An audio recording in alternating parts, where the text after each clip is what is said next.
Em không biết về chuyện về gia đình. Chắc mọi người sẽ nghĩ là sao hôm qua tôi làm chứng về cái này rồi, nhưng mà hôm nay tôi lại làm nữa. Nhưng mà thầy Phước bảo tôi làm thì tôi làm thôi.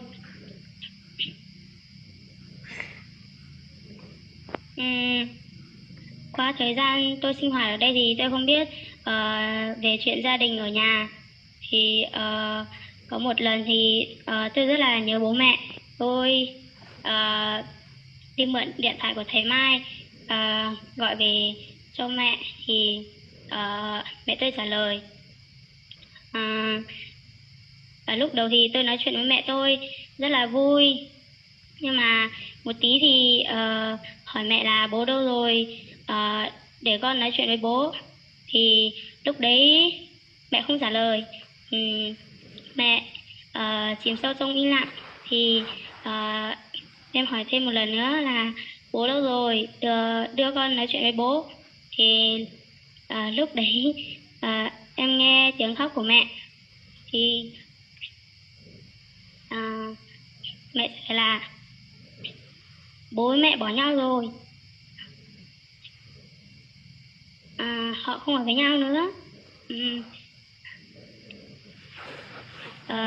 Lúc đấy thì em cũng khóc, không nói được gì.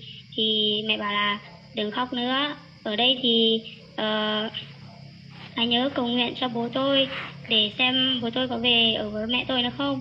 Thì tôi cũng chỉ biết trả lời vâng thôi. Thì tôi cũng có một tấm lòng là đi xin thầy Chiến và thầy Mai rồi mình đi về trước họ. Thì khi tôi đi xin thầy Mai thì thầy Mai cũng thông công với tôi, rồi cho tôi một câu ngôi lời ở Jeremy đoạn 29 câu 11. Tôi cũng xin đọc là: Đức Giê-hô-va phán, vì ta biết ý tưởng ta nghĩ đối cùng các ngươi là ý tưởng bình an, không phải tai họa, để cho các ngươi được sự trông cậy trong lúc cuối cùng của mình. Khi tôi nghe thầy Mai đọc câu ngôi lời này thì tôi rất cảm tạ ơn Chúa là Đức Chúa Trời làm cho bố mẹ tôi bỏ nhau. Nhưng mà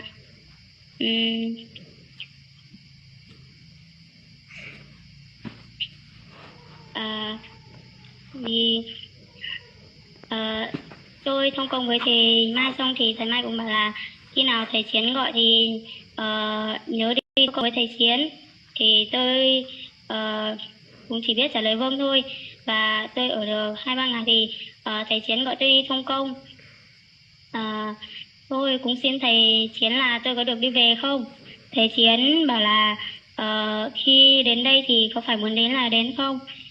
Tôi bảo là không. Thì thầy Chiến cũng bảo là khi đến đây thì không phải muốn đến là đến, mà muốn về là về được.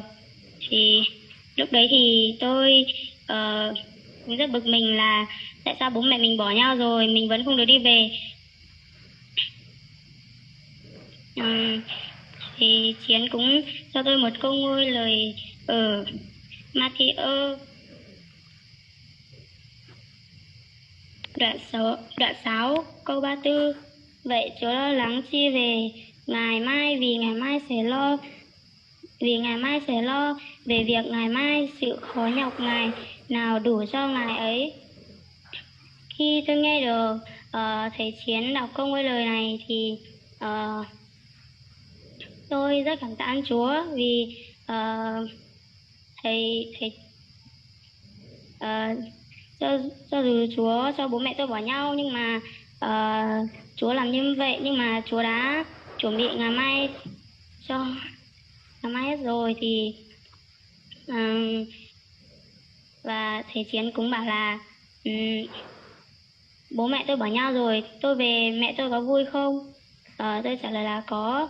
Thầy Chiến cũng bảo là có thì có, nhưng mà chỉ vui được 2-3 ngày thôi. Tôi không phải là bố tôi. thì tôi không thể thay được vị trí của bố tôi được. Và tôi nghe được câu đấy thì tôi cũng không muốn về nhà nữa, mà làm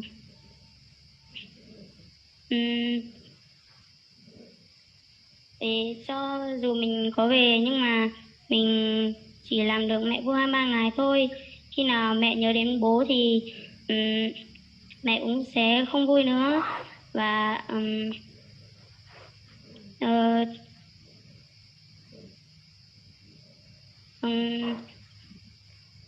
thông qua 2 câu ngôi lời này thì tôi rất cảm tạ ơn Chúa là Chúa làm việc hôm nay cho bố mẹ tôi bỏ nhau, nhưng mà Chúa đã chuẩn bị cho ngày mai hết rồi. Thì có lần tôi cũng gọi về cho mẹ thì không phải là mẹ tôi trả lời mà là bố tôi trả lời. Thì tôi cũng bảo bố đưa điện thoại cho mẹ. Tôi hỏi mẹ là bố đâu, mẹ bảo là bố đi rồi, sao bố vẫn trả lời điện thoại được. Thì mẹ cũng bảo là không biết tại sao hôm qua bố con lái xe về xong rồi xin mẹ tha lỗi cho bố con. Thì mẹ không tha lỗi, thì mẹ ở với nhau. Xong rồi tôi rất cảm tạ Chúa vì Chúa làm việc hôm nay, nhưng mà Chúa đã chuẩn bị cho ngày mai hết rồi. Ngày mai cũng tôi xin làm chủ nhân đây ạ. Chỉ ở nơi lũ nành thế nên chỉ bao inu bỏ phò bếp lo chi sao sao còn địa tê mua tí nâng phao sẽ qua đợt tao cũ cho cái thì chỉ ở nơi lũ nâng kề nhỏ tư dư yon dành tia cứ trừ lo nhỏ đã cũ sao còn địa tên trong ý to ru ru vì tu cũ lu cho ta tuần tu